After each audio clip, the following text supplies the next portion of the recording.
This is just a sample of the audiobook. To get the complete audiobook, access the link posted in the first comment. Behaviors, attitudes, and techniques needed to succeed, Sandler had a winning combination.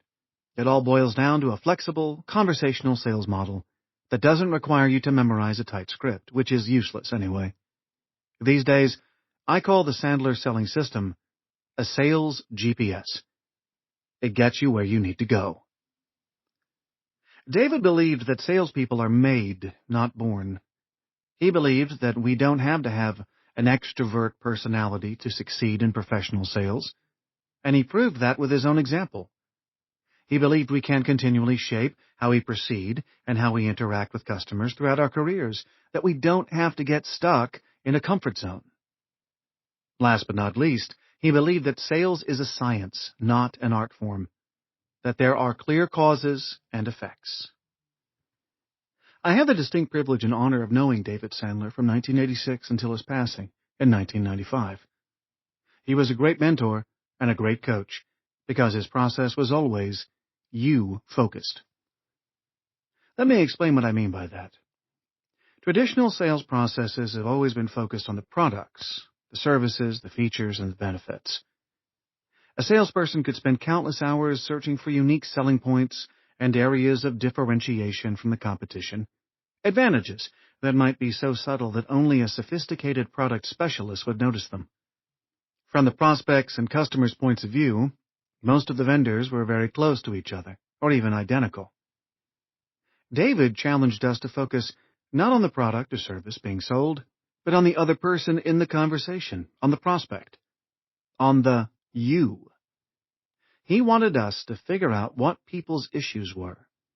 He wanted to know what the gaps were between where prospects are and where they want to be. He wanted to know how the prospect wanted to buy. At the same time, he taught us how to maintain the prospect's self-esteem. He showed us how to make people feel protected and safe in sharing information that they might not have thought of before, or that they hadn't planned on sharing openly with somebody whom they had just met. He maintained the self-esteem of his own employees in just the same way. There were 3 traits of David's that made it easy to work for him and operate within his culture. First and foremost, David was selfless, a word that is probably used too much these days, but it's the only one that accurately describes him. As a coach and mentor, and of course as a salesperson, he never focused on himself. He was all about focusing on others, and he did that while being quite soft-spoken. Another trait was that he operated with clarity.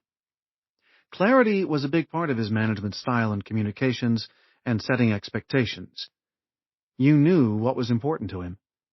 He cherished loyalty, he valued hard work, and he made sure you knew where you stood at all times.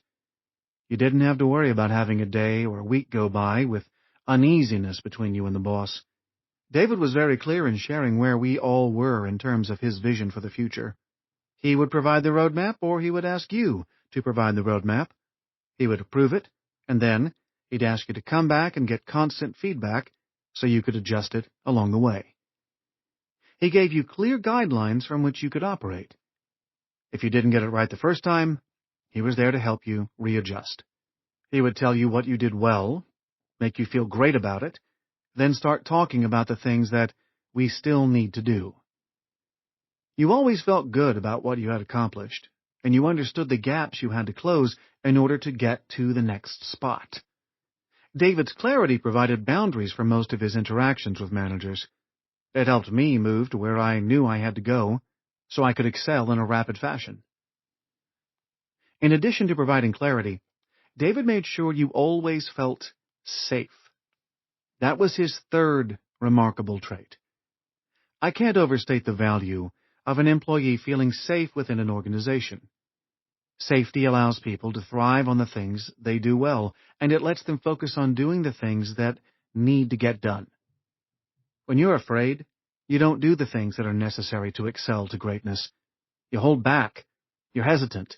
You second-guess yourself. The safety that David provided was through what he called the 2 P's, standing for protection and permission. He would protect you.